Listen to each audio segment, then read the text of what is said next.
Hey, it's Clay, and welcome to the Follow Through, where we talk business, your business. Every Monday, Wednesday, and Friday at 9 a.m. Eastern, we're live on Facebook, and you can also catch every episode on Spotify, Apple Podcasts, or YouTube. All right, let's get right into it. Enjoy the show. At the end, who made that phone call? I'm asked that question every day. Who picked up the phone and called at least one person? Called at least one past lead? Maybe even called a customer that you haven't heard from in a while, or a customer that you just got done doing a job for. I'm really excited to share these three things and these three gifts that I'm going to share with you this week. They're things you probably already know that you probably should think about doing, but maybe you just haven't put the time aside to do them, or just haven't been consistent with it, or it's one of those times where you kind of get busy and it kind of goes to the wayside. So today, we are going to talk about email marketing. And while this is something that you probably know about, I feel like talking to so many contractors, they say they do it, but they're not consistent with it, or they've heard it doesn't work, so they don't even try it. And every year, every week, once a month, I hear somebody say it's dead, it's not worth doing. And that is so far from the truth. The way you do it may need to be different, but every year, the people and the businesses that are doing it on a consistent basis and using it well and sending out the correct the correct messaging are quietly winning. They are winning over and over again from it. And today I want to talk about why it still matters, and why if you're doing it but not doing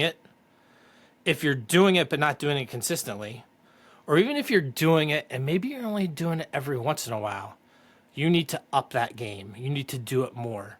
So let's first talk though why email marketing is really, I think, getting a bad reputation. So a lot of times I hear, I'm doing it, it's not working, I can't get it to work, I don't get phone calls. And a lot of times this is happening because you're only sending emails out when you're trying to sell something. So if you're trying to sell something, you're only sending it out then, and then you don't send it out for until you want to sell something again. So it's because you're only selling in those emails. It's because you're not being consistent with it. You may not be creating your emails because you may not be creating them and sending the right message. So maybe there's no context in it. And also, there's no relationship in those emails, especially if you're only selling. So if you're only showing up to people, and if you're only showing messages to people when you want something in return, people are going to stop listening, and they're going to maybe even unsubscribe from your email. So it's getting a bad reputation because, and I think most of it is getting a bad reputation because people do it once and they're actually expecting a return right away from it. With any kind of marketing, we all know this, you need to be consistent with it. So how do you why is email actually good? So we just talked about why it kind of gets a bad name. And now we're going to talk about why it actually is good. Because email's job really has changed. And it's changed to a place for you to constantly be remembered by your clients. If you craft email in such a way, it's going to reinforce trust.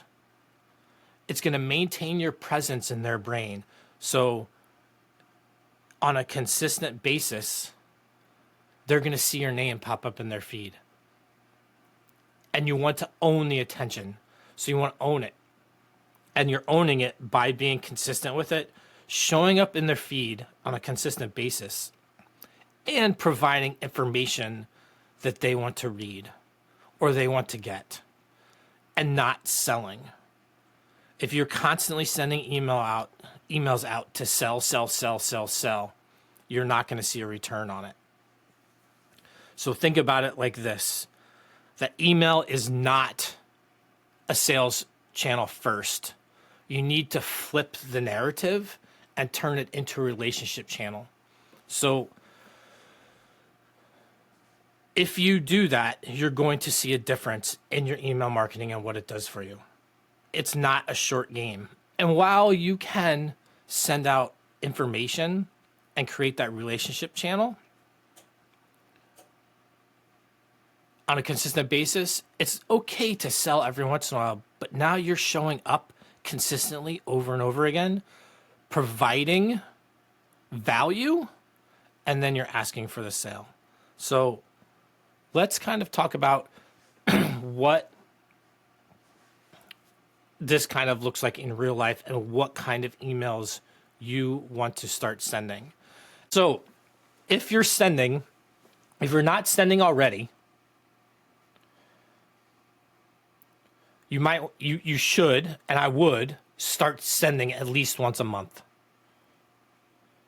If you're sending once a month right now, up it to once a week.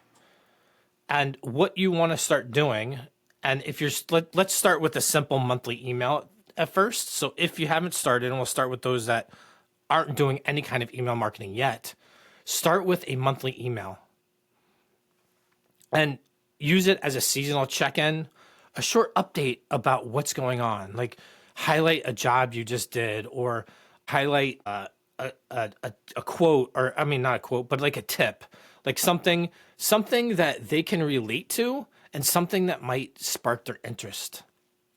And you want all email is really is a reminder that you actually exist, so they don't forget about you.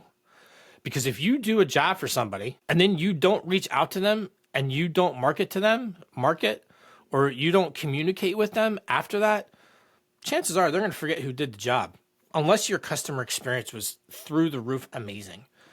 Also, if you have a lead come in and they don't ever do work with you, they're going to completely forget who they reached out to. And by using email marketing, you're constantly staying in front of them, and you're not selling to them. You're providing them value and information that they can use to either make a decision in your field, in your service field, and make it fun. Make it fun. Make the email short so that they want to click over to what you're talking about. And don't put everything in the email. Make it so that they want to click and go somewhere else. And you don't want pressure call to actions. I feel like people get so many emails these days, and I mean, I don't know, Amazon emails me like 5 times a day. I don't ever even open them, but they're constantly selling, right? They're constantly selling, but they don't care because you're seeing Amazon in your inbox over and over and over and over and over and over again every day, multiple times a day, and you're not going to forget Amazon. Everybody knows Amazon. And it's not just clearly because of email marketing, but that is part of their marketing plan is the email marketing, because you see in that from box who it's from. So it's all, and email marketing, it all comes down to consistency. You have to be consistent with it. You can't just start doing it and do one email and then do another email like 5 months later and then do another email 5 months later, because it's not going to work. So you have to be consistent with it. Start monthly, start getting them out there. And quite honestly, like if you start today or start tomorrow, you could bang out 12 emails in probably a day, if not less. With all of the tools that we have now, you could, and get them all done. Get them all done over the winter. Get them all done in January. Start doing it, and then you can schedule them out so that they go, and just have them be consistent with the time of year that you're having them sent out, and send a fun, relevant message. And don't sell. Just give them relevant information that they can use to make a better decision. Or if you structure it correctly, it'll be like, oh, I need that. I need to have that done. I need to get that done. Like I don't know, if you're HVAC, like the importance of cleaning your we have boilers here in New Jersey. The importance of cleaning your boiler If you're a pond guy, the importance of having your pond cleaned out. If you do landscaping, you could write the importance of thatching your lawn or fertilizing your trees or whatever. Don't say it's time to fertilize your trees. Say, what's the importance of it? So you need to change the messaging of it. So a lot of times too, where is it breaking in a business, and why don't they do this? So common breakdowns of why this doesn't happen and it doesn't happen consistently is because there's no clean list. There's no way to get the customer's information from one place to another, to get that email marketing out, or people are calling. Again, there's no database. There's no lead management system to pull this information out of, to get a quick, easy list to send this information to. It's living in one person's head and maybe it's the owner's head that does all of this stuff. This is definitely something you can easily delegate to have somebody do for you, and they might even do it better than you. It's definitely high on the list of email marketing is forgotten when you're busy, or you just don't have the bandwidth to do it. And this is one of those things that gets pushed away first. And I think it's a terrible thing to push away. You definitely need to be doing this. There's no doubt. I get asked all the time by many people, do I need to continue doing this? Do I really need to spend the money doing this? Do I need to spend the time doing this? And my answer is, you would be crazy to stop it.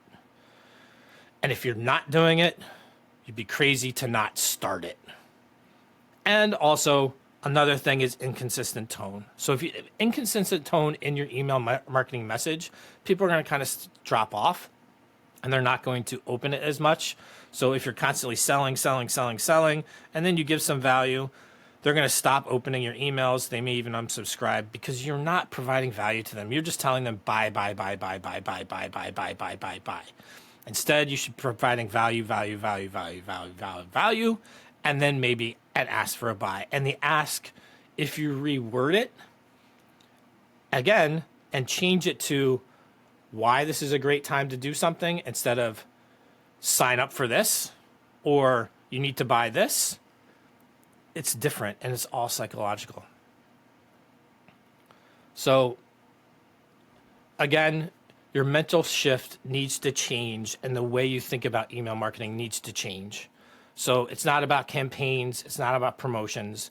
Email marketing is 100% about presence, being remembered, being in front of your clients all the time, and providing them value. And once you change that mindset, and once you change that thinking, your email marketing starts working. And it's really not about opens. It's not about phone calls. It's not about sending an email out and getting a phone call right away, because maybe you're not going to.